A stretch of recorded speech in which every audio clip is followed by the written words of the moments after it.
الفاتحة.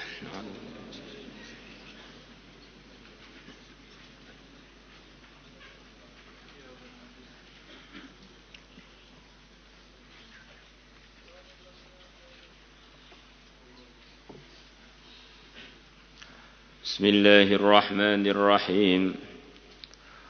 وعن الحسن, dan diriwayatkan dari Al-Hasan, an Imran bin Husain radhiyallahu anhu, qala telah bersabda Rasulullah sallallahu alaihi wasallam,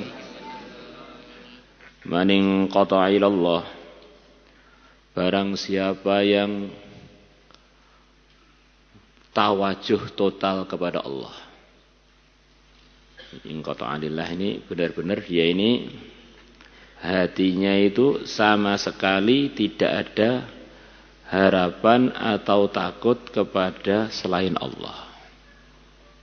Inqita' ini kalau zahir seperti kalau kita melihat satu cerita atau buku cerita yang begitu menarik, saking konsentrasinya, anak datang, istri datang, uang datang, kita sudah enggak menoleh sama sekali. Saking konsentrasinya kita kepada sesuatu tersebut. Itu diantara gambaran orang konsentrasi total begitu itu. Nah, kalau inqita'nya hati, jadi dia ini melihat selain Allah itu memang ya hanya sebagai makhluk. Tanpa Allah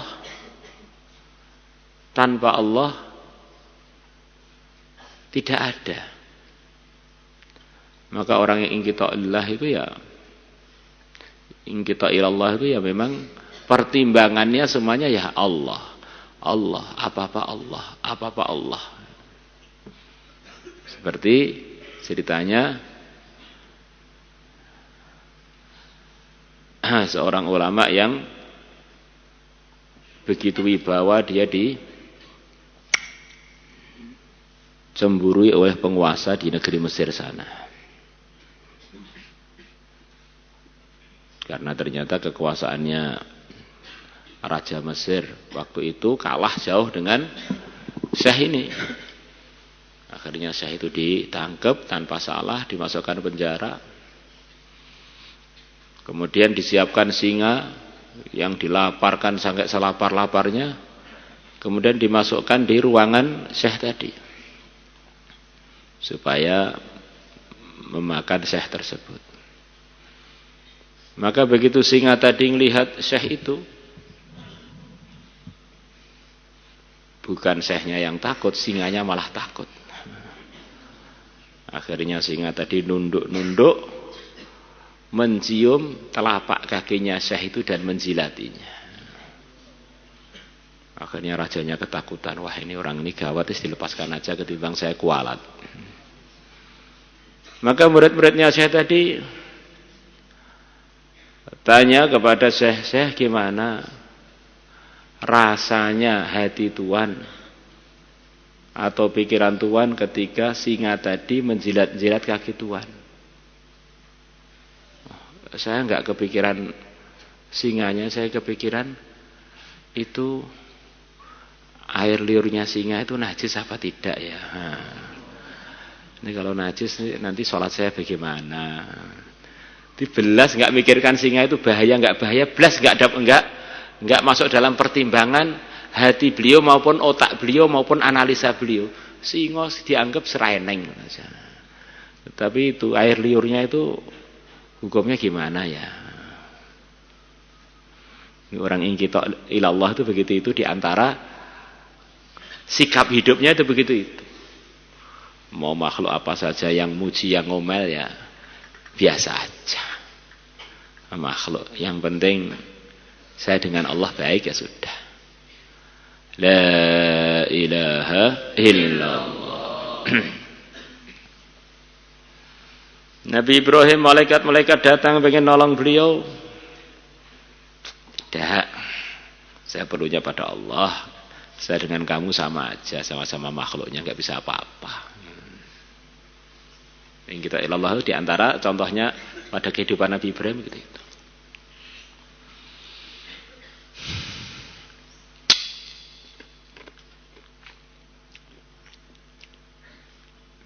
In kita ilallah itu contohnya ketika Allah menawari kepada Nabi kita, pengen jadi Nabi yang raja apa Nabi yang hamba. Maka beliau pertimbangannya apa yang paling diridhai Allah. Maka beliau milih jadi Nabi yang hamba.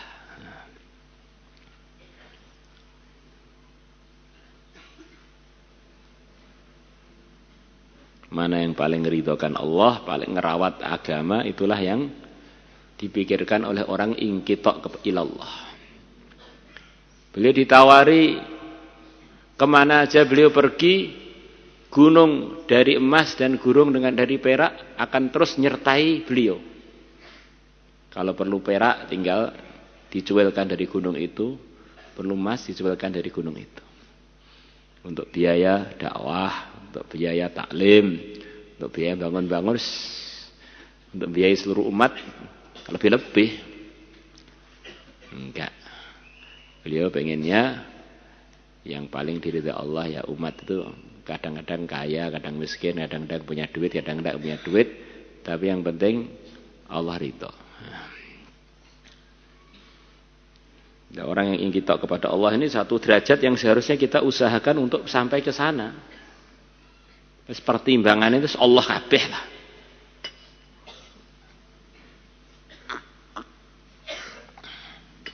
Bukan berarti ini tinggalkan asbab. Pimpinan-pimpinan ingkita ilallah itu ya para anbiya itu. Kenapa berasbab? Karena itu bagian dari perintah Allah, bagian di situ ada ridhonya Allah. Man inqata ilallah azza wa jalla, barang siapa ingkita ilallah, dia konsentrasi total, tawajuh total kepada Allah azza wa jalla, kafahullah, maka Allah akan cukupi dia kulla ma'unatin, setiap ma'unah. Di antara artinya ma'unah itu adalah mu'nah. Di antara artinya mu'nah adalah al-qud. Allah akan cukupi dia segala keperluan dia.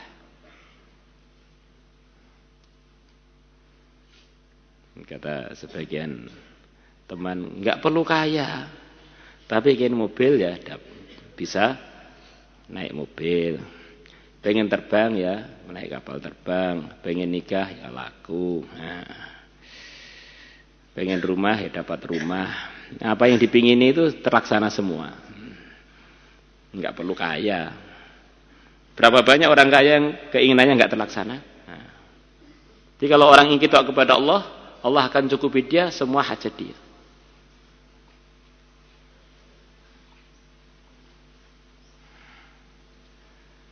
Wa razaqahu, dan Allah akan berikan rizki kepada dia min haitsu la yahtasib, dari tempat yang dia tidak menyangka-nyangkanya. Wa man inqata'a ila dunya, dan barang siapa inqita', dia ini total konsentrasinya, tawajuhnya kepada dunia, wakalahullah ilaiha, maka Allah akan pasrahkan dia kepada dunia. Nah, dunia ini makhluk, kalau Allah pasrahkan dia kepada makhluk gimana? Ya maknanya semua urusannya nggak akan beres. Makhluk itu ya sama seperti dia. Manusia kah, dunia kah, hewan kah, sama makhluk. Nggak bisa buat apa-apa.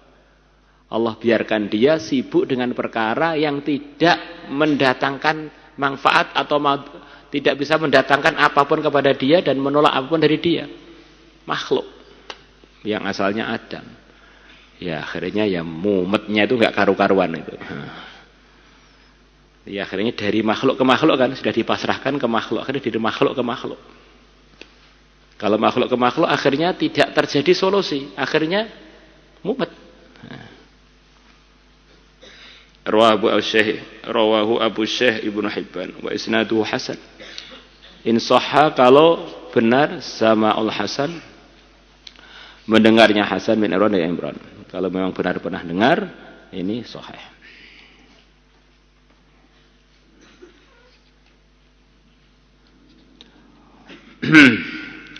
Wa 'an Ibnu Umar radhiyallahu anhuma 'anil Nabi sallallahu alaihi wasallam Nabi bersabda, man ja'alal hamma hamman wahida kafahullahu hamma dunyah wa man tasha'abathu al-humum lam yubalillahu fi ayyi awdiyati ad-dunya halak.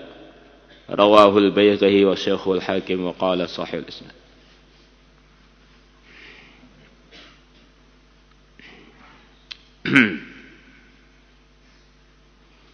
Allah.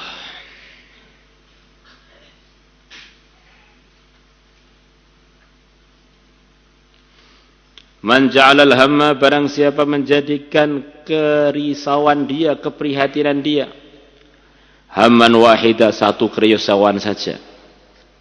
Dalam riwayat yang lain, hammal akhirah, yaitu kerisauan urusan akhirat. Wah, yang dipikirkan, diprihatinkan bagaimana akhirat saya, perbaikan akhirat, menaikkan mutu akhiratnya, mengumpulkan bekhirat akhiratnya. Yang itu semuanya adalah hanya bisa tertunaikan dengan agama. Pikirnya itu agama tok. Bagaimana omongan saya itu sesuai dengan keuntungan akhirat, diam saya begitu juga, melarat saya begitu juga, kaya saya begitu juga, terhina saya begitu juga, terhormat saya begitu juga, posisi saya begitu juga. Satu tok kerusakannya, pokoknya pertimbangannya akhirat tok. Kafahullahu hamad dunya, maka Allah akan cukupi dia hamad dunyahu, dari kesusahan, dari keprihatinan dunia dia. Di urusan dunia dia akan dicukupi oleh Allah. Karena orang itu kalau yang dipikirkan itu akhirat, akhirnya amalannya menjadi takwa. Kalau orang takwa, doa-doanya makbul, selesai masalah. Ngurus dunia pun dengan benar, maka akhirnya selesai masalah. Kalau dunia ini diurus sesuai dengan aturan hamal akhirah tadi, ya ngurusnya pun akan jadi takwa, akhirnya berkah semua. Wa man tasa'abbatuhul humum, dan barang siapa keresuan-keresuannya bermacam-macam, sing dipikir terus macam-macam keresuannya itu, yang intinya meninggalkan keresuan agama, keresuan akhirat. Yang seharusnya dirisaukan yaitu akhirat kekal abadi, malah enggak dirisaukan. Hal-hal yang tidak diperintahkan untuk dirisaukan, dia habis waktunya untuk hal-hal tersebut. Lam yubalillah, maka Allah tidak akan peduli. Fi ayyi awdiyati dunya halak, di mana dari lembah-lembah dunia dia akan hancur. Allah tidak akan tolong dia, tidak akan beri solusi pada dia, yang ada adalah kehancuran. Maulaya salli wa sallim daiman abada ala habib bika khairil khalqi kullihim huwal habibul ladzi turja syafa'atuhu li kulli hawlin minal ahwali muqtarimin ya rabbi bil mustafa balligh maqasidana.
Al-Fatihah.